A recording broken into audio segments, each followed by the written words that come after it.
Welcome to HR Unboxed, the free virtual HR conference.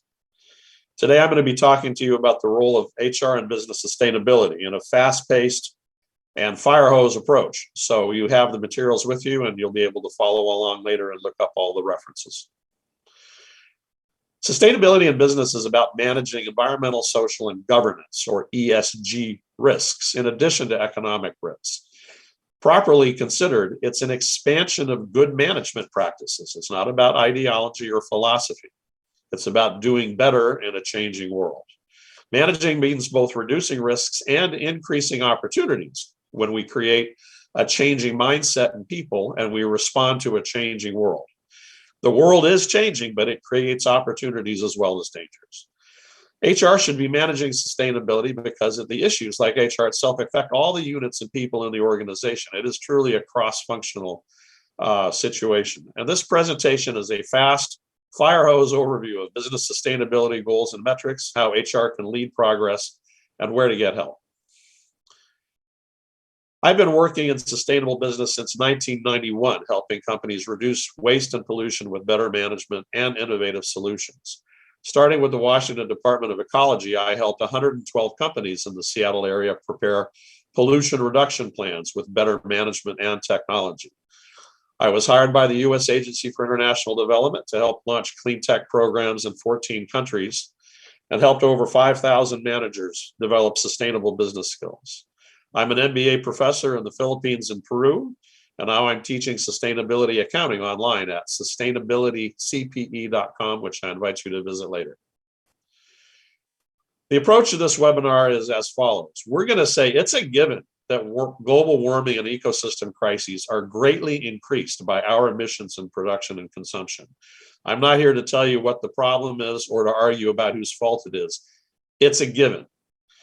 Now, the philosophy we have here is based on the Chinese word for crisis. That word has two characters, both danger and opportunity.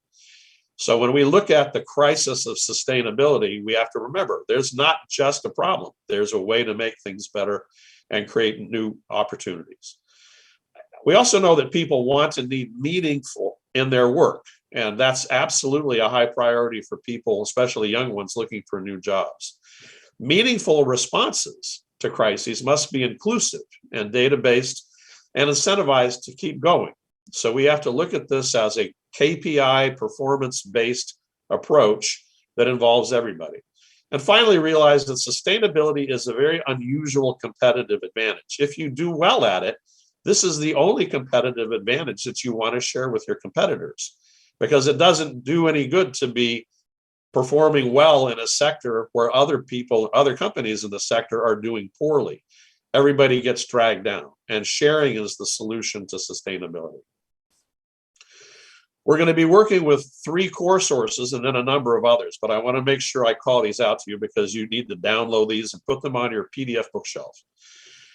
So the first is the Society for HRM's Foundation's Effective Practice Guideline Series. It's their document, HRM's Role in Corporate, Social, and Environmental Sustainability.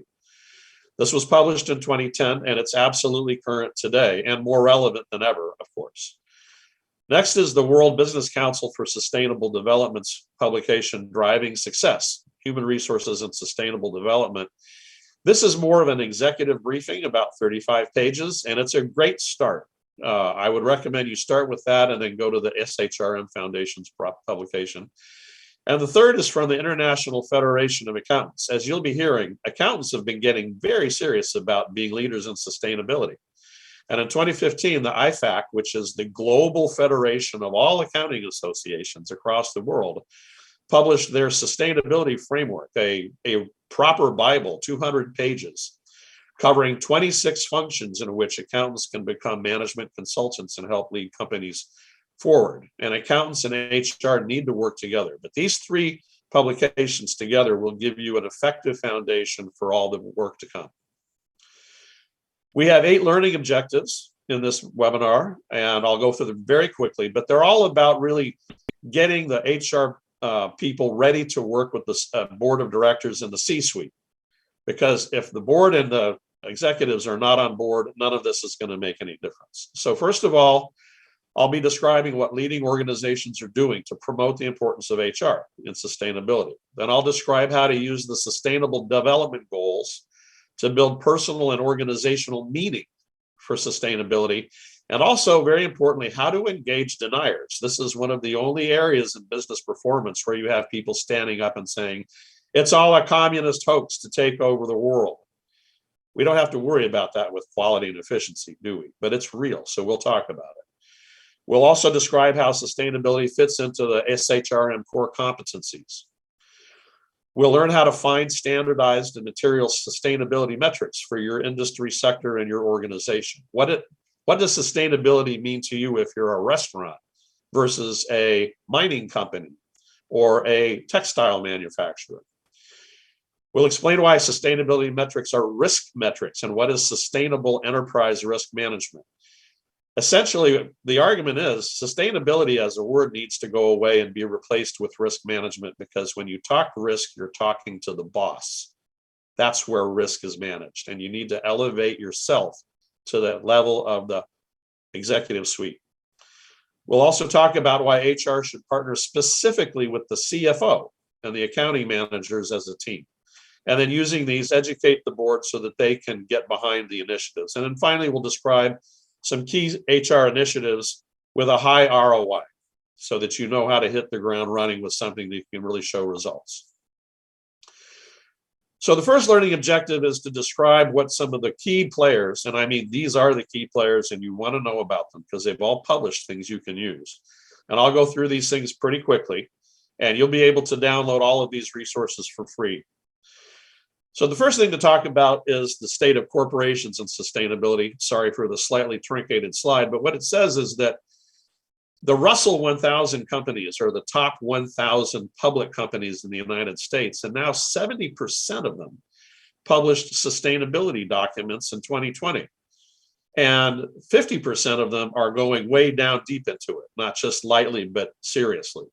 And what that means is that these giant companies, which have vast supply chains, are going to start imposing sustainability management reporting on their supply chains.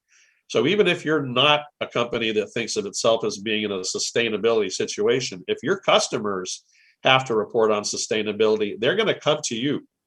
And you need to be aware that this is best practice now for the leading companies in the country. And if you're talking to executives who are saying, it's all BS, well, ask them why 70% of the Russell 1000 companies are managing it actively. Another factor we're talking about here is the current SEC proposal that will make mandatory climate-related disclosures by public companies. This is happening right now. They published this only last month. This is a 500-page proposal to require all public companies in the country to provide extensive disclosure on climate-related risks. What are they going to do to the company? How do they govern these risks and management? What are their greenhouse gas emissions, including from their suppliers? And they have to put certain climate-related metrics in their financial statements that are audited. So think about what this means, especially for large organizations. The SEC is going to require that you tell them in audited statements, what are your greenhouse gas emissions and what's going to happen and what you're going to do about it. And this is going to drive an immense amount of new work for auditors, for accountants, and for HR people that suddenly are forced, we've got to do this. This is our job to make this happen. We don't know when this is going to happen in terms of regulation. It has some question about who's in charge of Congress, as you can imagine. But remember, the big companies are already doing this, and they are going to do it anyway, whether the SEC says so or not. Now, here's an interesting twist that happened literally last month, April 8, 2022. The National Association of Insurance Commissioners announced that they're making it mandatory for every insurance company in the country to send a 8-question survey response into the state insurance commissioner's office, explaining how they are managing climate risk, how they assess risk, how they measure it in their own business, and how they help customers manage risks. Also, these 8 questions have to be reported in public, and all the reports are submitted to the California Office of the Insurance Commissioner for public review.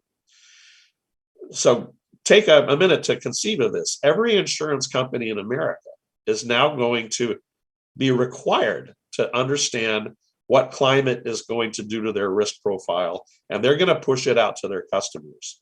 And this means all kinds of risk, not just property risk, health insurance, life insurance, car insurance, crop insurance. Every kind of insurance is going to be affected by this. And this is brand new. Most people have no idea this has just happened. But be ready, because it means that your insurance company is going to be one of your best partners in managing sustainability in the future. Now, the Society for Human Resources Management has been on the ball for this for quite a while. And back in 2010, they published their basic Bible, their effective practice guideline on HRM and corporate social environmental responsibility, sustainability. But they didn't quit in 2010. And here you see on the right, this is just a search result from their website that I did yesterday. So there's 1,013 publications they've got up already on sustainability. So there's a real wealth of material here, and a lot of people really working to push the envelope forward. And by participating in SHRM, you're going to find others that you can work with across the country and across sectors to share best practices with. The International Federation of Accountants got involved in 2015 when they published their sustainability framework. Now, this is a Bible, so to speak. It's about 200 pages. It covers 26 different topics underneath 3 major perspectives: business strategy, operations, and reporting. And for each of those 26 topics, they have a whole section called Key Considerations for Professional Accountants. What literally the person has to do to manage these particular topics. The nice thing is that you can change the word accountants here for HR professionals, because what they're doing here is to say to the accountants, act as a management advisor, act as a leader, act as an integrator for people and a trainer. And this is, of course, the same thing that HR professionals are always doing every day. So I hope that you'll be able to make sure that you download and look through this. It takes a bit of work. It's 200 pages, and there's a lot going on there. But it's also a heavy document, and if you really want to convince an executive that he needs to pay attention, you can print all 10 pounds of it out, so to speak, drop it on their desk, and say, I read this so you don't have to, and they'll listen. The Sustainability Accounting Standards Board is another of the critical organizations, as you'll be seeing more of. They were formed about 15 years ago, and they identified 26 material sustainability metrics for business. And we'll see what those are. And then they describe specific metrics for 77 different industry sectors. These are done with a very extensive consultation process. It's all business. This is not regulatory at all. This is business to business. And they're doing this to respond to investors who are looking for standardized information so they can compare one company to another. The SASB, as we call it, SASB, is now part of the International Sustainability Standards Board, and it's evolving, so you want to keep an eye on this. And here on the right, we're going to see a very quick sample for food retailers and distributors. SASB has identified 9 out of 26 issues that are specifically relevant to food retailers and distributors, and here they are in boldface. The point being here is you don't have to worry about everything in sustainability. Worry about the things that are relevant to your organization and your sector. And then you can start comparing your best performance against others like you using the same standards. To help accountants in their culture and moving them more into an advisory role, the Accounting for Sustainability organization has focused on integrating sustainability into regular financial management. They want sustainability to go away. They want it to just be a normal part of finance. And their focus is on boards and CFOs. They use maturity maps to chart organization development, which is where HR has a huge role. And they publish 27 essential guides, such as this one, the Essential Guide to Finance Culture. This is a fantastic resource for HR people because it spells out how to evolve a group and bring their minds along with their practices. The World Business Council has been involved in this as well. It's a European organization based. It's got 200 member corporations with 19 million employees in total. They've been together for over 20 years, strong European influence, multiple program areas, and HR briefing is one of them. And they published this in 2011. It's the Human Resources and Sustainable Development Guide. Again, it's a relatively short thing. It's not a Bible. It's about 30 pages. And I strongly recommend it as not only a great introduction to the topic, but also to learn about the WBCSD, because they've published a great amount of fantastic information. And because it's European, the vast majority of American companies don't even know it exists. But you can't argue with input from 200 global corporations. Another global consortium of companies is the Global Environmental Management Initiative. This is a US-based heavy industry consortium, big manufacturing such as Dow and DuPont and IBM. They were founded to share best practices in environment, health, and safety, and they've evolved to corporate sustainability. And they produce excellent topical guides. On the right side, we see publications mostly from 2015. There's a perfect one, the Guide to Engaging Employees in Sustainability. And again, this is business executives talking to you. This is not regulatory. This is not academic. This is what the big guys are doing for best practices. And when you learn it, you have the position of saying, I am here to tell you what the best in the business are already doing. And then finally, the UN Global Compact. The United Nations does a huge amount of work on sustainable business, and Americans just don't tend to know about it. But the Global Compact has 15,900 companies signed up to it already, and they make a commitment to 10 principles of responsible business, and they renew annually and share successes. And by making a written commitment for your organization, that's, of course, critical to getting leaders to really walk the talk, getting them to really embrace that what they're doing is good, and to show them that they're not alone. And it's very exciting, if you've never done it, to look around into this resource, because they're doing so much that's just state of the art. And it puts you in the frame of mind that this is a global effort and you can be part of a world initiative to make it better. So now let's turn to the next learning objective, now that you know who the key players are: how to use the Sustainable Development Goals to develop personal and organizational meaning, and how to engage deniers. So a while ago, the UN got together and said, sustainability is way too vague for most people. We need to break it down into bits that people can relate to individually.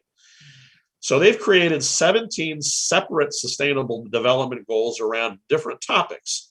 I'm not going to go through them all right now, but just to take a look, so number 3, they're good health and well-being. So employee welfare, obviously. Clean water and sanitation, reduced inequalities, life on land, etc. Affordable and clean energy. What's important about this is that this lets me as a person find what makes sustainability relevant to me. So my parents are marine biologists, and I was trained in that in college. And so life below water, goal number 14, is really important to me, and I care a lot about it. And if I have a chance to work on something in that area, I'll throw into it. But life below water is affected by climate change, and so I'm concerned about that as well. And there's other issues here that I do, of course, I know they're important, but they're not the ones where I find my passion. What's exciting is that everybody can find something among these 17 goals, which is their personal passion. And this is where you can connect on a personal level and find meaning and sustainability. So how does this align with HR? Well, some of these goals are very specific to HR. Number 3, good health and well-being. Number 5, gender equality. Number 8, decent work and economic growth. Number 9, industry, innovation, and infrastructure. I mean, we're business. This is us. Number 12 is responsible consumption and production. How are we using resources, and what are we making that's either contributing to or solving a problem? And then finally, number 17 is partnerships. It's the role of HR to engage all the stakeholders so everybody can be working in the same direction and sharing the best practices. Now, this applies to a company as well. You can say to our organization, what are the goals most relevant to our company, depending on what we're trying to do with the business, what sector we're in, what are we offering, how is it helping or not helping, and what can we align with.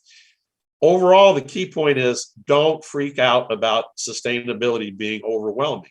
If you use this approach, it's not. You can find your meaning and your organization's meaning, and then find a whole world of people that are on board with you in the same track. So here's an exciting thing you can do with your team after this.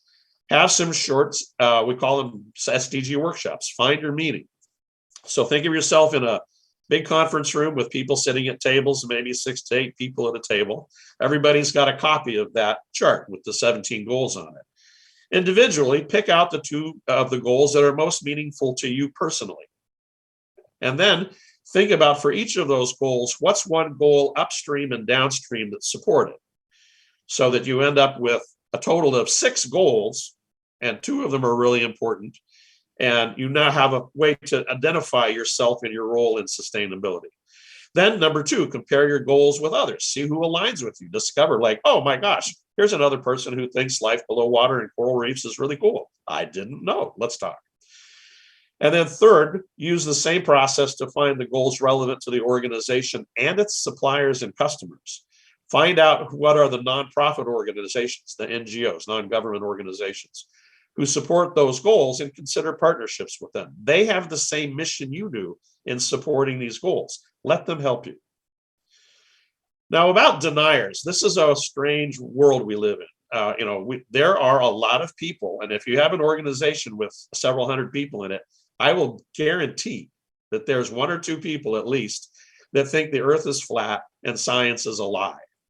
They exist. You can't ignore them. So how do you deal with them? Well, to be very quick about it, the Climate Reality Project has come up with 6 key points. Very briefly, engage them in a conversation, ask lots of questions, and recognize that they really have heartfelt concerns. These people feel this very deeply. And if you don't acknowledge that, you will not connect at all. And you can find points of similarity and connection. If you say, well, sustainability is about reducing risks to our jobs, well, they're going to go, well, I care about that. I don't want to lose my job. So there's ways to engage in a discussion. And you need to come prepared with evidence, but you have to know that data does not win. You cannot win an argument with a denier with data, because they just will say, well, I have my own facts. So you've got to know when to back off and make it personal and share your own story. You can talk about how sustainability became meaningful to you in a certain way, and then continue the conversation. So there's really a process that you have to be prepared for, because you will encounter these people. They exist, and they're not just a few of them, sadly. And they get worse because, as you know, once they get down the rabbit hole, it's very hard to ever get them out, but they can be very disruptive.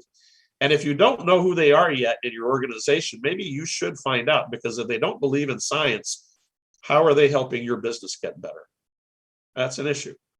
There are some arguments you can make back to them. For example, when somebody says, well, it's all a hoax, you can say, well, the oil industry across the board agrees climate change is real, and they're investing in responses. And the oil industry is not full of tree-hugging liberal communists.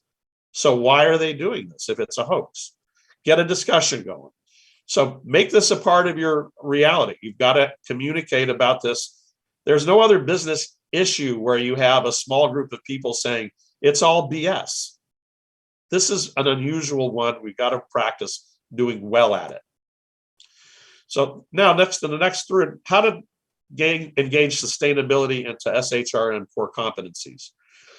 So the Society for HRM uses core competencies to define the curricula for SHRM professional certification.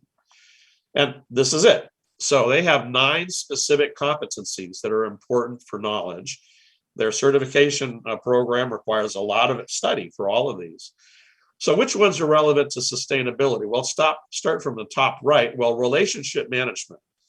This is engaging with all the stakeholders, both inside and outside the organization, who are concerned about sustainability.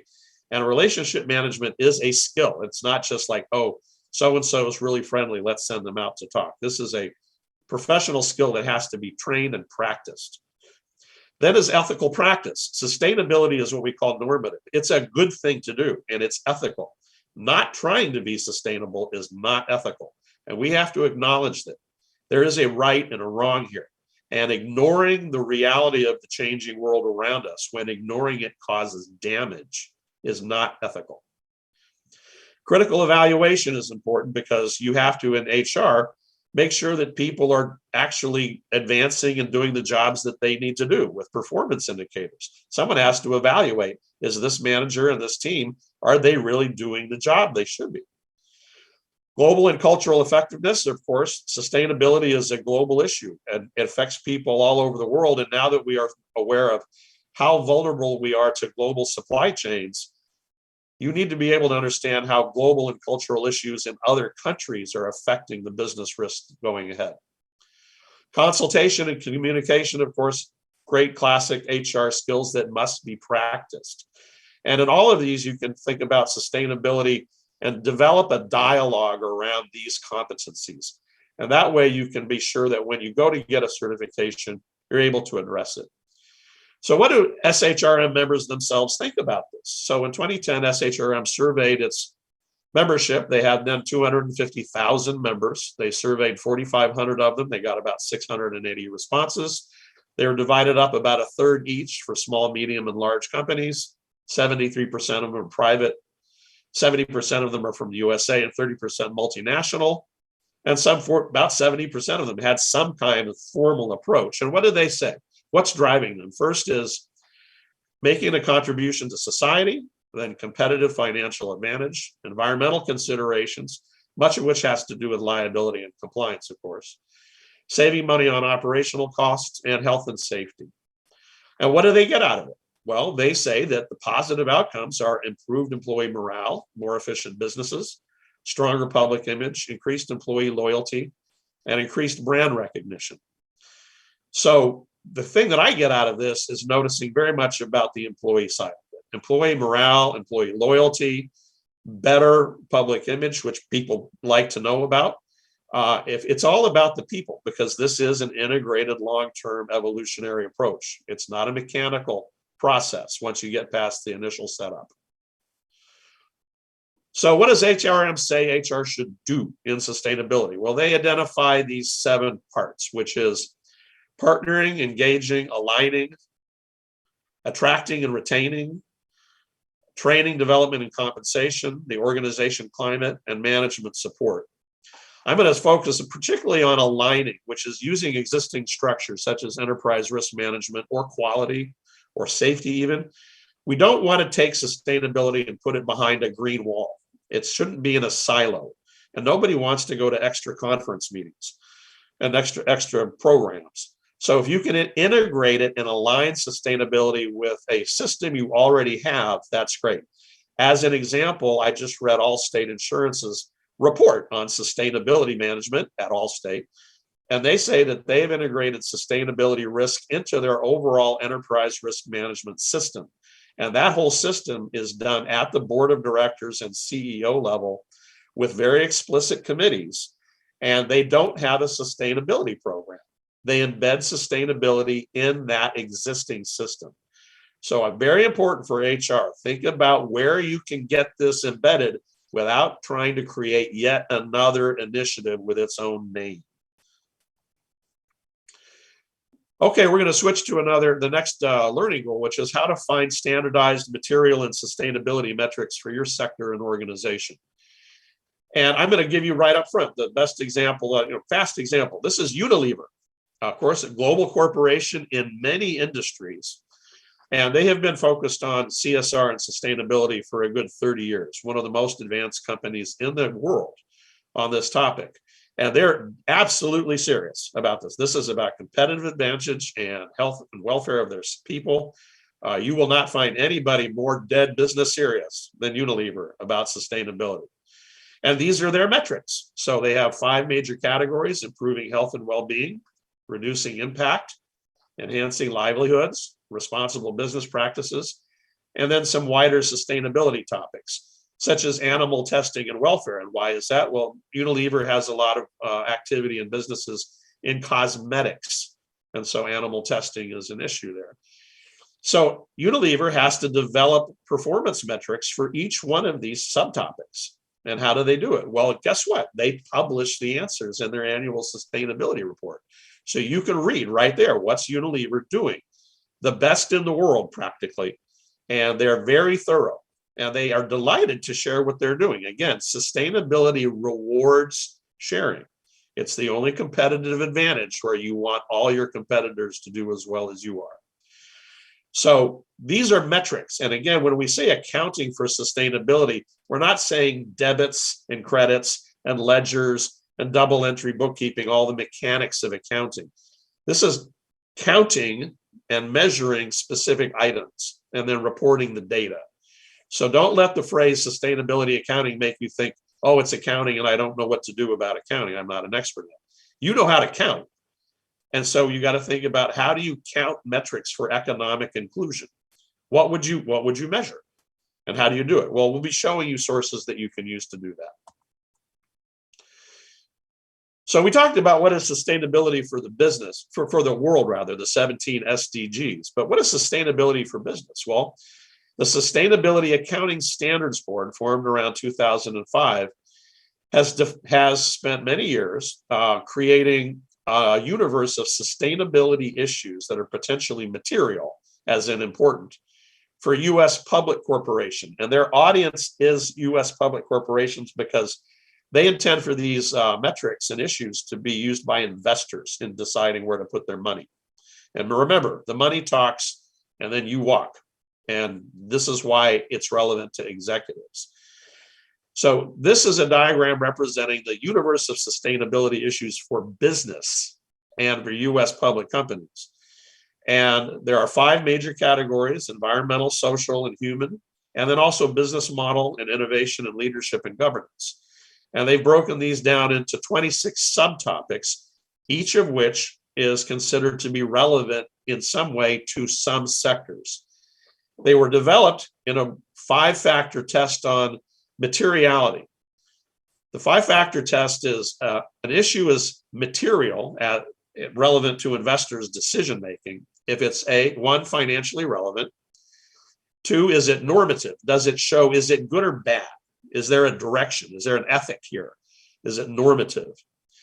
Number 3, is it consensus based? Can you show that the industry sector agrees as a whole that these are the right things? Number 4, is it actionable? Can you actually do something about it? If you can't do anything about it, it's not really a material issue because you can't affect it. For example, a heat wave is a serious issue for a farmer, but you can't do anything about the heat. You just have to manage the risks of trying to respond to it. And then finally, is it open to innovation? Does the topic allow you to not only prevent problems, but to make new value out of solving them? Can you increase business value by responding to these things? So SASB's been doing this now for about 10 years, really aggressively. And these metrics are now used by more than 75% of the Fortune 500 and the Russell 1000 companies. This is a dialogue and a set of terms that you as an HR person really need to be aware of, because this is how investors are looking to define sustainability. And it's not just investors now, it's also bankers and insurance companies. They're going to ask about these things if you want money. And if you don't have an answer, they're going to put a check in the maybe box. Now, SASB makes it easy to find this relevant issues for you. So they have a device called the Materiality Finder. You go to the Value Reporting Foundation website and find the SASB standards, but just look up SASB materiality. It comes right up. And you'll find that they have standards for 77 different industry sectors.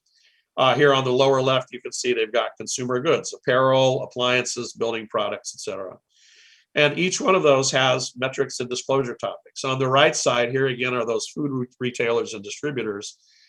So the metrics here are 9 out of 26. These ones in boldface, this is what the investors and the risk managers are looking for organizations to report on and demonstrate competence in. Again, if you don't have an answer to these issues, you're going to look bad. And I'll just give you one example. Look at relevant issues here. Data security. If you're a food retailer and distributor and you don't have a good answer about what you're doing on data security, who's going to give you money? I wouldn't, and nobody said no one should, because you get in big trouble here. And then they break it down into disclosure topics. So there's things like fleet fuel management, air emissions from refrigeration, okay, CFCs and ozone layers. This is an issue for food distributors with lots of refrigerators. The key point here is that you can find the metrics that matter for your industry sector, and you can find them in 10 minutes. And it's a great tool. This has evolved recently. The SASB is now turned into the International Sustainability Standards Board.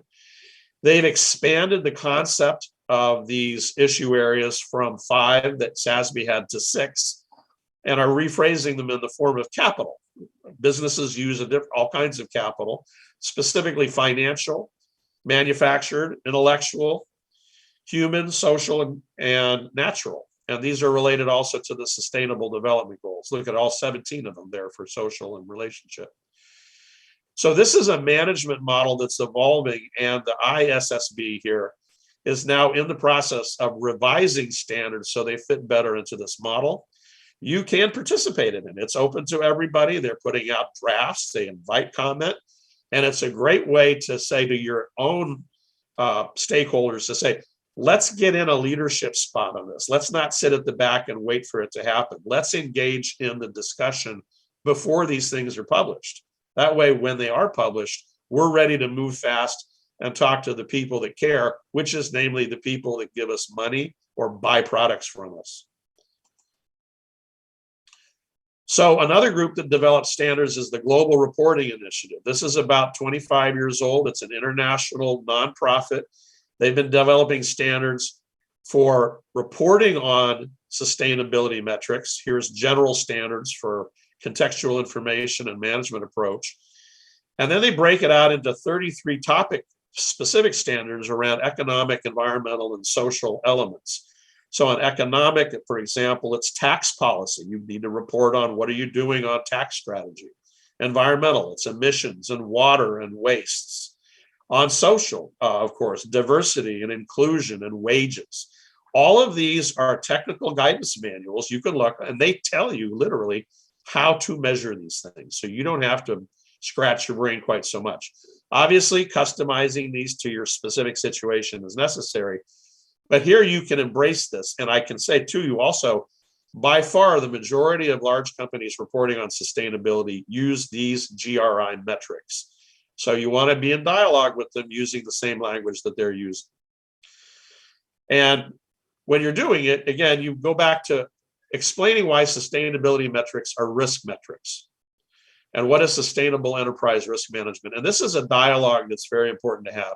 Sustainability still means mush to a lot of people, especially to older business people. They go, what the heck, this is all liberal claptrap. But if you realize that all the factors on this page, all these 26 items, these are all risk areas for business, depending on what type of business you're in. But when you start talking about risk management, you're now talking to the executives. They do not put risk management down at the middle level, do they? So risk management and enterprise risk management in particular has become a very important topic in the boardroom. And sustainability is evolving into this topic. I believe that in 10 years, people won't talk about sustainability. They'll be talking about sustainable enterprise risk management.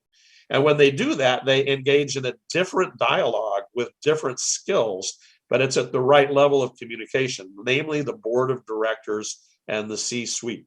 They talk about risk. And when you talk about risk, you have their attention. The international organization setting enterprise risk management standards is called COSO, and they started out doing fraud risk standards. But now they're applying it to ESG, and they have a risk management framework here on the lower left. I won't go into it now, but they have a publication about it. Of course, you can read it. But they got into looking at ESG risks, and in a very technical perspective, they've published this checklist of ESG related risks and what's going on.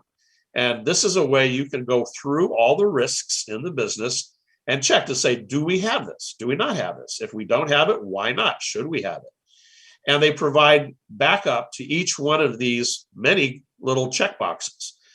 So They also offer a training program and certification, Sustainability and Climate Risk Certificate. And this is done by the Global Association of Risk Professionals. And on the right side, you can see the topics and the weights that they're giving to them. But I'll take you to the one in the middle, Sustainability and Climate Policy, Culture, and Governance. How do people respond to this? And then there's green and sustainable finance.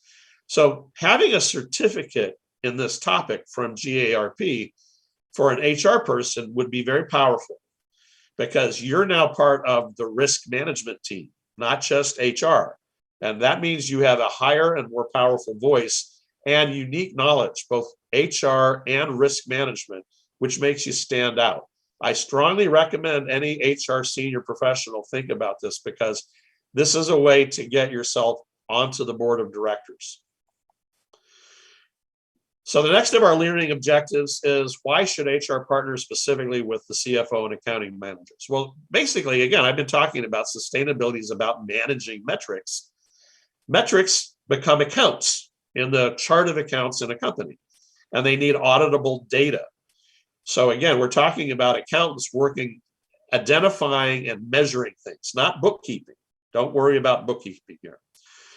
And again, the idea is to integrate sustainability metrics into annual financial reporting. And it's voluntary now, but it will become mandatory for public companies soon. Auditable annual financial reporting on sustainability. Oh gosh, many people are saying that sounds like a lot of work, and it will be. But HR can help train accountants for their critical role. And an example of how accounting is, the big companies are getting on board with this. Just this year in February, Ernst & Young announced that it'll pay for an online master's degree in sustainability for any professional staff. They'll pay for the whole thing. You get a real online master's in sustainability degree from a real MBA program, and EY will pay for it. That's how serious they are. And in September of last year, KPMG announced they're going to invest $1.5 billion to train their staff in ESG and sustainability. These people are serious, and they think that they are going to be driving the bus. However, they can't do it without managing people, and that's why HR and accountants must be a team. This is a little bit of a complicated diagram, but what it shows is an annual calendar cycle of financial reporting, starting in January in the upper right, where leadership and planning happens, and then through the second and third quarters, where we're looking up the data, we're getting the information, we're identifying the solutions. And then in the third quarter, starting to prepare a draft sustainability report. And then in the fourth quarter, finalizing the report and recommendations, including budget proposals. And those go to the leadership, and they take it for the next year, and you start all over again. And that way, it is a continuous plan, do, check, act cycle, which is quality management's paradigm. Plan, do, check, act, repeat. And by using this approach, it really works very well with employee development, and that it tracks along with professional development calendars and agendas. So it gives time for things to evolve in a way that the data can manifest itself in monthly and quarterly and then annual reporting. And you can track it from year to year, because you're tracking it just the way you look at the changes in year-on-year financial performance. I've put around on this page, on the outside in italics, some of the organizations that are relevant to particular phases. And as you go back through the materials I've already shown you, you'll see that a lot of more material can be brought in here. But the key thing is to partner with accounting and finance to integrate the sustainability program into the way they report financial data, because that's where it has to end up. If the data doesn't show up in the profit and loss and the balance sheet, it's not going to be important. And that's your job in HR, is to make sure everybody really believes that. To help out, there's a great organization called Accounting for Sustainability. I mentioned this at the beginning. And again, their goal is to transform finance into the sustainability driver. And they have a little item down here on the lower left, how sustainability benefits finance. Well, there's cost cutting and efficiency, risk mitigation, new competitive and revenue opportunities, innovation, and improved employee development and retention. And I want to say a note about this. Prior to this conference today, one of the persons did a survey of participants asking them about what's important to HR these days. Attracting and retaining talent is right at the top. And if you don't have anything to say about sustainability, most professionals under 30 years old are going to think you're a fool. And if they have choices, they're going to go somewhere else because they know it's important. And also, they're paying attention. They know that the best practices are out there. If your company doesn't have something to say about it, they're going to go find someone who's at the top of the pile to work for. So I want you to think about that as a very important partnership. They published, again, these really fantastic essential guides, 26 topics. These are all free for download. They're all PDFs.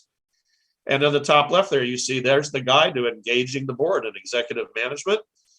And then next to it, engaging the board and management tools. How can you do it in a practical way? These are all free for download. And I, again, think that you should sit down with your team, look at all 26 of them briefly, and then prioritize them. What do you all want to read first? And then discuss them. Down in the lower right hand, the very bottom right hand of this picture, you see there's a guide to the whole series. It tells you what all 26 of them are, how they fit together. That's a great starting point. A4S also has a U.S. Leadership Council. There's 12 CFOs from huge companies. Salesforce and S&P are two of the top. And their CFOs have got videos online here talking about why sustainability is absolutely a top strategic priority for them. And they figured out how to make money with it. Make money and reduce risk. Listen to the big dogs because they are all bite at this point. They're not just barking, they're biting. And you need to know what they're doing so that you are prepared to talk to the doubters in your own organization. Okay, you're putting yourself in the position of saying, I'm not here to change your mind. I'm here to show you what the best in the business are doing so we can do the same. So going back to our learning objectives, learning objective 7 was educate the board and the C-suite and hire from within using a compensation strategy with sustainability incentives. So I'm going to just recap these real quickly. So first of all, prepare your evidence. You want to be able to show the board and the executives what leading organizations are doing and start with the big corporations in your sector. I'll guarantee you that if you look at the top companies in whatever sector you're in, they're publishing sustainability reports and study them. Because again, you're not there to convince your boss to think differently. You're there to show him what people are doing that are ahead of him or her. I'm sorry, got to make sure I'm being diverse here. You need to identify the SDGs, the goals for your leaders, for them personally and for the organization, and educate them about the roles of HR and sustainability. Find those metrics that matter so that you can put them on the table. Again, the message being, we don't have to save the world. We just need to be doing really well at the things that are material and relevant to us. We don't have to worry about 26 metrics. We need to worry about these 4. And that makes the problem a lot more manageable. And present the metrics as enterprise risk management. And that changes the dialogue. You're not there to be HR. You're there to do risk management, including all stakeholders.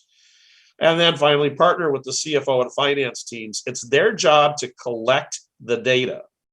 It's HR's job to make the data meaningful within the organization and within compensation and incentives. So let's talk about that. How to find the best reports from the leaders? Well, Corporate Register is a website been up for about 20 years, and they are a database of CSR and sustainability reports that are published by companies every year. Currently, they have 157,000 CR reports from 23,000 organizations around the world. It's absolutely global. And you can go in and type in the name of any public company that you are concerned about, and it may be there. All of the big public companies and all the big G7 industries and economies, all of them are represented in here. So if I want to know if I've got a car company that's a startup, let's say I'm Rivian and trying to make electric trucks and I want to be sustainable, I can go here and I can find out what Toyota and Honda and Mitsubishi and Ford and General Motors are doing on sustainability. And there's my benchmark. How do we do this as a sustainable business? So right there, you can say, hey, boss, this is what the leaders in our sector are doing. And we ought to remember the executives that there are some massive drivers here. If it's a public company, the SEC may require this to be disclosed, sustainability risk to be disclosed, and they must be auditable disclosures. So this is going to be a big, complicated thing, especially for multinationals. And the big companies have to report on what they're doing to get their suppliers to be more sustainable. Insurance companies will be asking for your sustainability plans, and it will affect your insurance rates. Major customers will be asking for your carbon emission metrics because they have to say what they call tier 3 emissions, which is emissions from suppliers and customers. Finally, in the European Union, they've passed a recent law that says that any organization proposing an investment opportunity, such as a company saying we're offering a bond and we're going to use it to build a factory, or an investment company saying we're offering a mutual fund and it's going to invest in X. You have to declare in the EU how this offering aligns with 6 different sustainability goals. It's called the EU Sustainable Finance Taxonomy. And this is mandatory. And what it means is, think about this. It means that if you're going to put out a prospectus asking for money, you have to say in the prospectus if your offering is sustainable or not.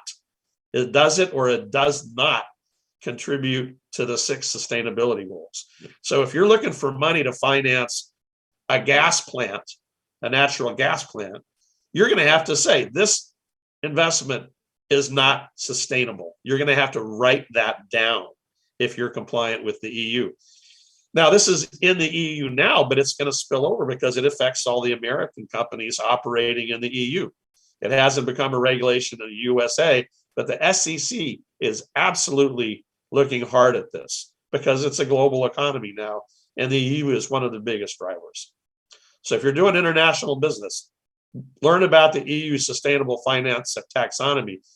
The whole goal there is to make sure that money is aligning with sustainability, that money is encouraged to go to sustainable investments and to go away from unsustainable investments. And you can imagine there's been a lot of yelling and screaming in Europe about that from the oil and gas companies and the mining companies and the land use companies, because they're developing land and cutting trees down. And then they have to say, well, we need money, but it's not sustainable. And they hate that. So it's coming, and it's a fascinating thing. Don't get too deeply into it because the Europeans managed to make something as simple as a 1-paragraph document become 500 pages of gibberish. But there's great video presentations about it to help you understand it quickly. All of this is coming. It's either here or it's coming, and the boardroom needs to be aware of it. Again, aligning with the accounting organizations to get the board on deck and board on board, so to speak, and to make sure that they're providing HR with the resources that they need. This is a matter of really getting the CEO, the CFO, and the board and the lead investors in the organization to embrace the fact that accountants can get the data, but HR has to implement the system around the data, and they need to support you. Talk a little bit about compensation. And Harvard Business Review a couple of years ago wrote an interesting little article about this, tying compensation to sustainability. First of all, re-examining the context and to confirm that your company's situation really calls for explicit sustainability measures. Okay, that means, do we have to really be narrow and very clear about specific metrics? Maybe that's not important. Maybe your company or your organization just doesn't have that much of an impact. Maybe you're an HR consultancy. Okay, you're really not having much of an effect on sustainability in your own operations. But maybe teaching clients about sustainability should be a metric for compensation. Then clarify the organizational scope. Determine who this applies to, because we have to put boundaries around this so we don't just let sustainability issues draw us apart like a spider web being stretched and stretched. You have to quantify the duration because ESG and sustainability issues have a longer time horizon. If you have a lot of executive turnover in your organization, say 3 or 4 years, and then people move on, how are they going to be incentivized if the reward for an ESG program materializes 5 years from now? So think about that as a cultural issue and how you can do interim measures that back up the end result that you want to achieve. Then consider the means and the ends. What they're really saying here is it more work to get metrics and compensation figured out than it's worth? Is it harder than it is? Is the value not there or is it not? It's a lot of work to put this stuff together.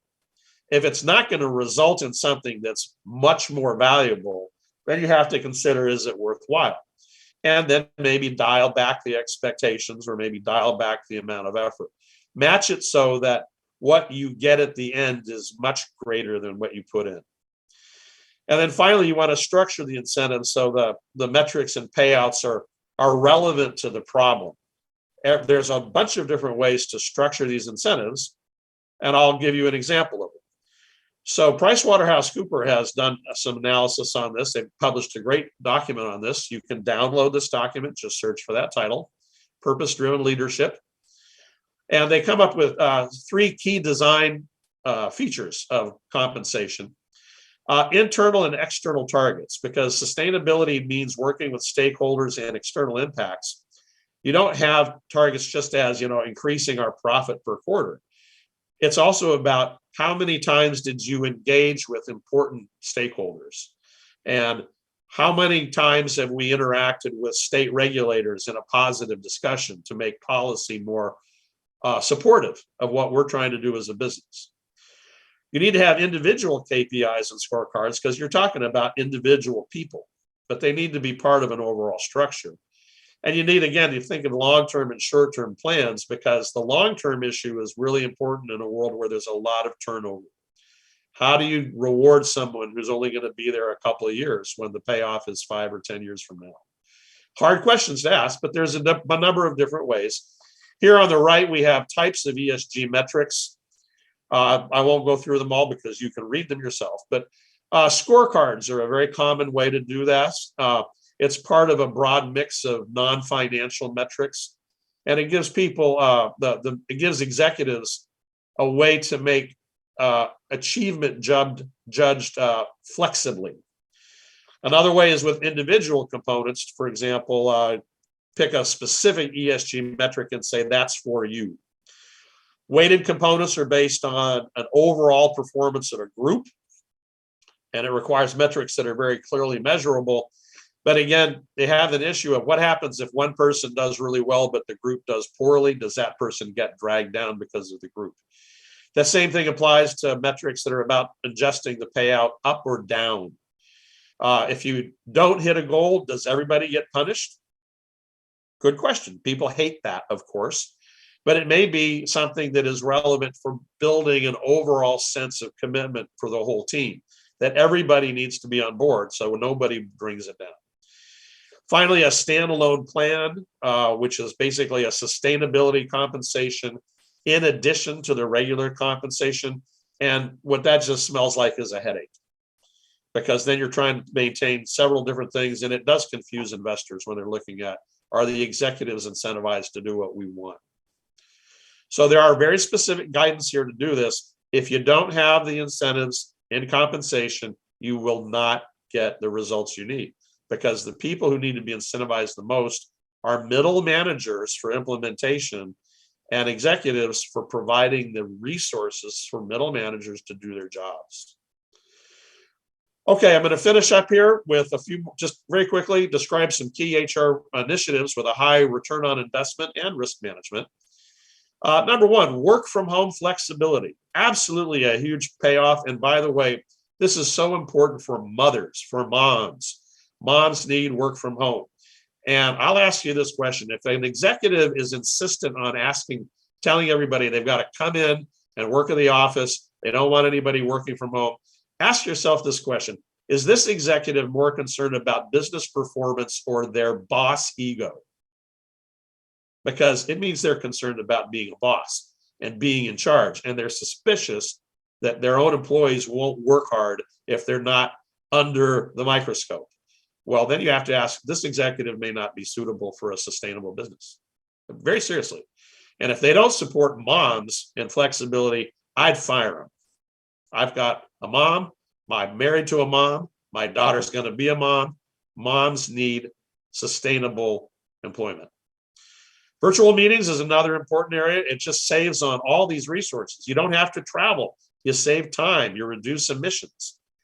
Recruiting and retaining. Young people are looking for evidence that your company is going to be sustainable or is working on it. And of course, this is a huge value proposition for any organization. Stakeholder partnerships are critical with nonprofits and others, because this is where you're going to find solutions to problems that are beyond the company boundaries directly. And then finally, something to consider is to reduce climate grief and climate anxiety.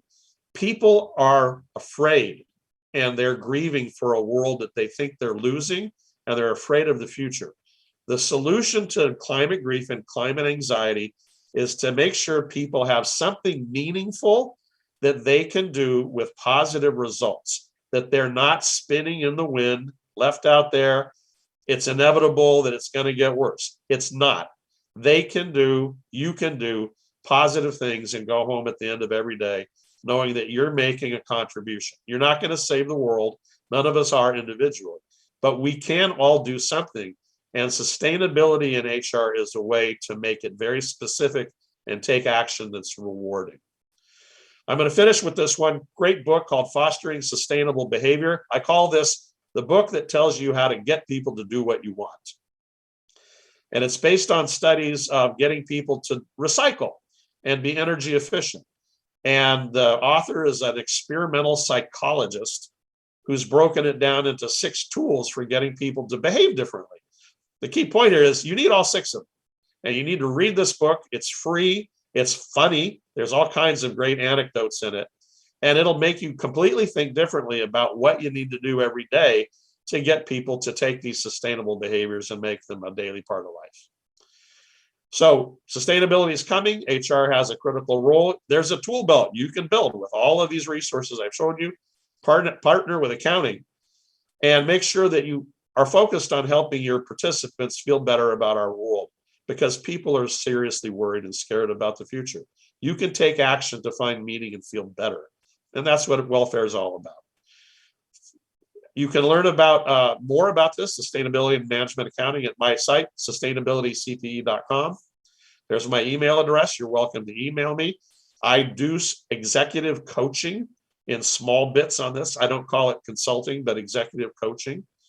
There are many sustainable business initiatives near you. You can learn what your industry trade associations are doing and start obtaining personal and leadership commitments to the sustainable development goals.